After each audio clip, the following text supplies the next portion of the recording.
क्षमा breaking Jain news.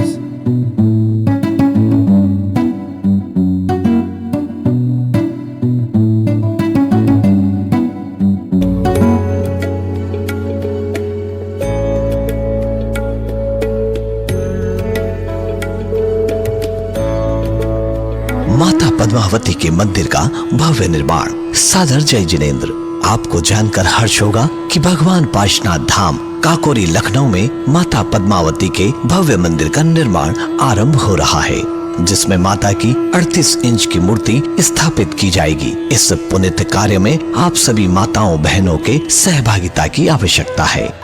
मंदिर निर्माण सहयोग राशि मात्र 1,01,000 रुपए, जो कि केवल 51 महिलाओं से ली जाएगी। सहयोग राशि प्रदान करने वाली माताओं बहनों का नाम मंदिर के शिलापट पर लिखा जाएगा। आशा ही नहीं, पूर्ण विश्वास है इस पुण्य कार्य में आप सभी माताएं बहनें बढ़ चढ़कर सहयोग प्रदान कर धर्म लाभ प्राप्त करेंगी। आप सभी के सहयोग की आशा में भगवान Pashnath Dham trust Kakori Lucknow. Phone number 9252017984 और 9451914400। जय जिनेंद्र।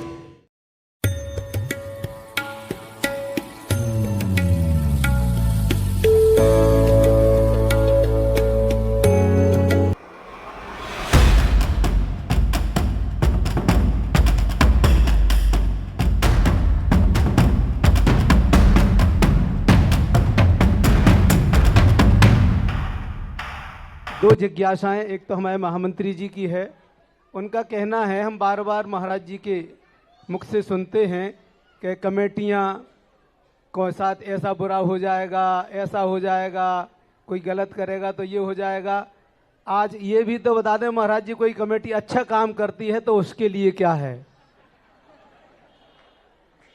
अच्छे काम करने के लिए तो मैंने कई बार कहा है कि जो अच्छा काम करते हैं वे इतना बड़ा काम करते हैं कि जितने भी कार्य उनके कार्यकाल में हुए और जितनों ने उसका लाभ लिया, उसका 6ठा भाग उस कमेटी को मिलता है जो इस कार्य करता है।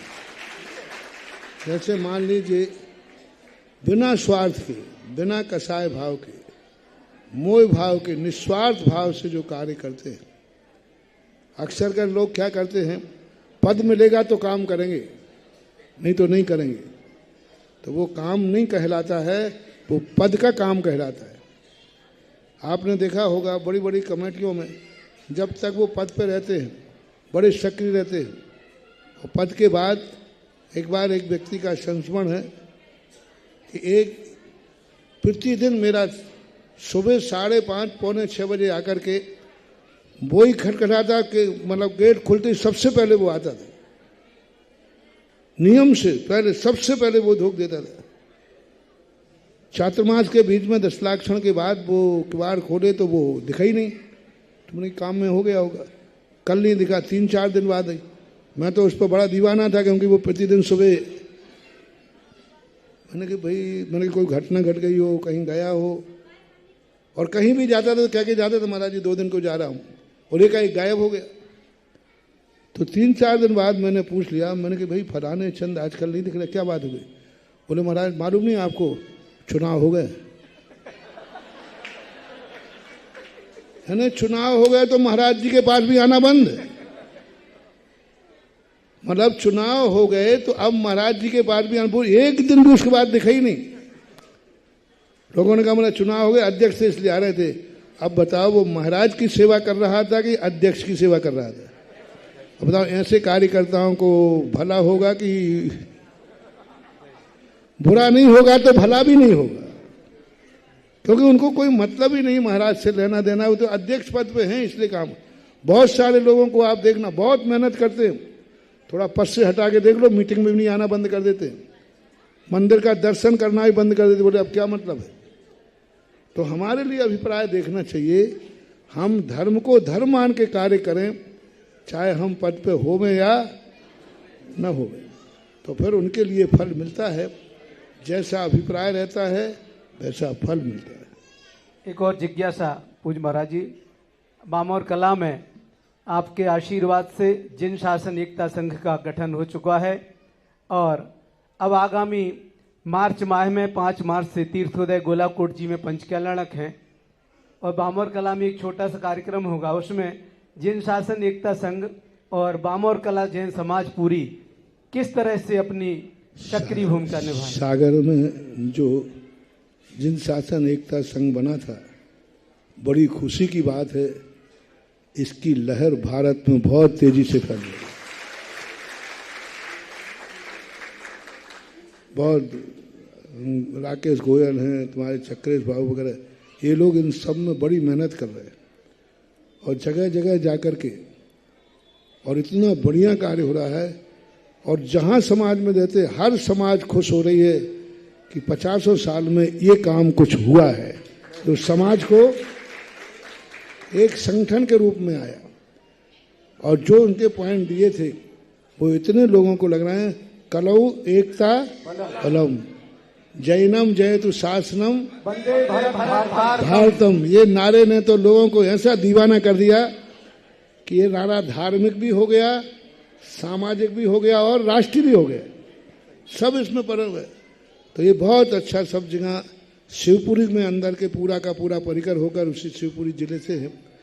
सभी भारत से कहना है कि जिन शासन एकता संघ बनाओ, हर गांव का बनाओ, हर नगर में बनाओ, यही एकता ही तुम्हें बचा लेगी, अन्यथा अब इस युग में तुम्हें बचाने वाला कोई नहीं है।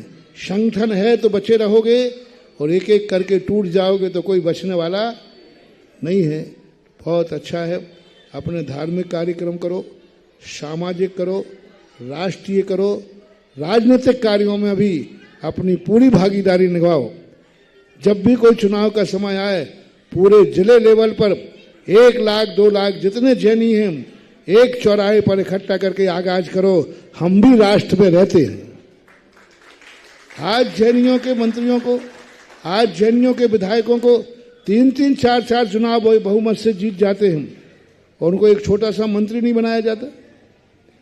आज यदि दूसरे जाति के विधायक 3-3 4-4 बार जीतते तो वे अभी तक हंगामा खड़ा कर देते, तोड़फोड़ कर देते, क्या होता दूसरे। आज तुम्हारे जैनियों में ऐसे 2-2 3-3 4-4 विधायक हैं एमपी में जो कितना चुनाव जीत चुके, 4 चुनाव जीत चुके। सैलन बाबू 4 चुनाव जीते, निवाड़ी से अनिल जी जैन 3-3 4-4 चुनाव जीत चुके। उनको आज एक राज्य मंत्री का रूप भी नहीं दे पा रहे। क्यों? समाज की निष्क्रियता। वो जानते हैं कि ये बनिया हैं, इनको नहीं भी देंगे तो ये कुछ हंगामा करने वाले। यदि 4 चुनाव जीतने वाला कोई दूसरे उसमें होता तो आज हंगामा खड़ा हो जाता और नगर नगर में कितना नुकसान होता। तो जैनियों से मेरा कहना है, आज के समय में सीधी उंगली से घी नहीं निकले तो उंगली को टेढ़ी करने में भी नहीं चूकना चाहिए। इस एकता संघ का, जन एकता संघ का एक काम यही भी है कि सीधी उंगली करके ही न जिए, टेढ़ी करना पड़े तो टेढ़ी कर करके जीना चाहिए। लेकिन जीना, नमोस्तु गुरुदेव, नमोस्तु नमोस्तु। मैंने उस दिन भी कहा था, जिन शासन एकता संघ का अर्थ मात्र ये नहीं है कि पिछी लेकर के घूमे। ऋषभ देव ने जहां मुनियों को पिछी दी है, वहीं जन एकता संघ को 80 भी दी है। और 80 का अर्थ है टेढ़ी उंगली करना और पिछी का अर्थ है सीधी उंगली करना।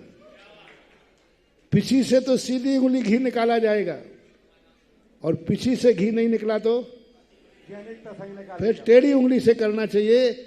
आप लोगों को, सारी समाज को चेतना चाहिए, आगाज करना चाहिए कि 3-3 4-4 बार बहुमत से जीतने के बाद भी आज उनको कोई दर्जा नहीं दिया जा रहा, आज उनको कोई मंत्रिमंडल में नहीं लिया जा रहा। क्यों? और ऐसे ऐसे लोगों को मंत्री बना दिया जाता है जो एक बार ही जीते हों और मंत्री मद में बैठे। तो ये तो सरासर जैनियों के साथ अन्याय है और इस अन्याय को राजनीतिक रूप से सहन करना जैनियों को विचार करना चाहिए। जैनी सबसे ज्यादा राष्ट्र का सहयोग करते हैं, टैक्स जैनी ज्यादा देते हैं, छापे जैनियों के ज्यादा पड़ते हैं, हर कार्य के लिए जैनी हैं। लेकिन जब राजनीति में पदों के बाद आए तो जैनियों को थिंगा दिखा दिया जाता है। तो जिन शासन एकता संघ का एक नारा ये भी है और ये आगाज करें, सीधी उंगली से घी नहीं निकला तो हम टेढ़ी करने में भी पीछे नहीं हटेंगे। जय हो जय हो जय हो गुरुदेव। हम सभी को आपका बहुत ज़्यादा लाभ और आपका बहुत ज़्यादा वात्सल्य प्राप्त हुआ है। और गुरुदेव, जैनेतर लोगों में एक धारणा बनी हुई है कि आपके गुरुदेव के पास कुछ विशेष शक्तियां हैं जो हम लोगों को लगता है कि शायद हैं। तो गुरुदेव, हम सभी चाहते हैं कि आपके सानिध्य में एक कार्यक्रम ऐसी जगह हो जाए जिसमें हमारे अलावा, जैनों के अलावा, जैनेतरों को भी उस कार्यक्रम का और आपका प्रवचनों का और आपका लाभ मिले। इसलिए गुरुदेव, हम चाहते हैं कि आपका 22 तारीख को होने वाला पिच्छी का परिवर्तन सागर के हृदय स्थल 3 बत्ती पर हो, जिसमें गुरुदेव संपूर्ण सागर शहर को आपका लाभ मिल सके। हे गुरुदेव, हमें आशीर्वाद प्रदान करें। नमोस्तु गुरुदेव, नमोस्तु नमोस्तु। शक्तियां 2 प्रकार की होती हैं। एक सामने वाले प्रतिद्वंदी का नाश करने की शक्ति होती है, उच्चाटन मारण कहते हैं। एक शक्ति होती है विकास करने की। जैन साधु के पास शक्ति तो है, लेकिन उसका प्रयोग विनाश में नहीं, विकास में किया जाता है। जैन साधु की विशेषता है, अपने दुश्मन का भी हो तो भी उसका विनाश करने का भाव नहीं आता। चाहे तो कर सकता है, दिमाग बिगड़ जाए, दीपायन मुनि जैसा, देखो बिगड़ जाए। साधु का यदि दिमाग बिगड़ जाए तो ये शक्तियां ऐसा विनाश करेंगी कि कोई साधु के द्वारा किए विनाश को दुनिया की कोई ताकत बचाने वाली नहीं है, क्योंकि तूने ऐसा विनाश किया। लेकिन उसी शक्ति का जैन साधु विनाश में नहीं, विकास में प्रयोग करता है। और सामने वाला दुश्मन भी होता है तो भी भाव यही आता है, हे भगवान, इसका विनाश ना हो, इसको सद्बुद्धि दे। और कभी दिमाग सनक जाए तो कह नहीं सकते, ये मत समझना कि नहीं, क्योंकि शास्त्रों में ऐसा आया है। वैष्णव दर्शन में एक बहुत अच्छा उदाहरण आया है कि एक विदेही जंगल में बैठी हुई थी, एक कौआ परेशान कर रहा था, तो उसने आवाज़ लगाई। तो रामचंद्र जी, लक्ष्मण जी बैठे थे, तो उन्होंने वहीं से वहाँ से एक तिनका उठाया और धनुष पे चढ़ा करके और कौआ के पीछे छोड़ दिया। अब वो धनुष का जो तीर गया, कौआ आगे आगे भाग रहा है और रामचंद्र जी का तीर था, तो वो पहुंचा, सब जितनी शक्तियां थी ब्रह्मा जी के पास पहुंचा, बचाओ मुझे। बोले कौन मान रहा है? बोले राम। बोले भाग यहां से। जिस पर साक्षात प्रभु कुपित हो गए हों उसको कोई बचा नहीं सकता। विष्णु के पास गया, उन्होंने भी कह दिया कौन मार रहा है? सब ने कह दिया तूने ऐसे व्यक्ति को छेड़ा है जिसको कभी क्रोध नहीं आता, और आ गया तो अब कोई बचाने वाला नहीं मिला। और सब में घूमता रहा, इंद्र के पास गया, ब्रह्मांड में घूमता रहा, लेकिन सब बचा सकते थे।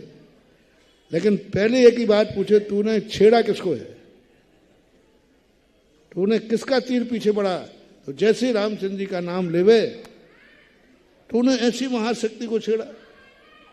अंत में जाकर के सबने, एक संत ने सलाह दी, देख तूने ऐसी शक्ति को छेड़ा है, और ऐसी शक्ति कुपित होती है जो कभी कोप नहीं करती।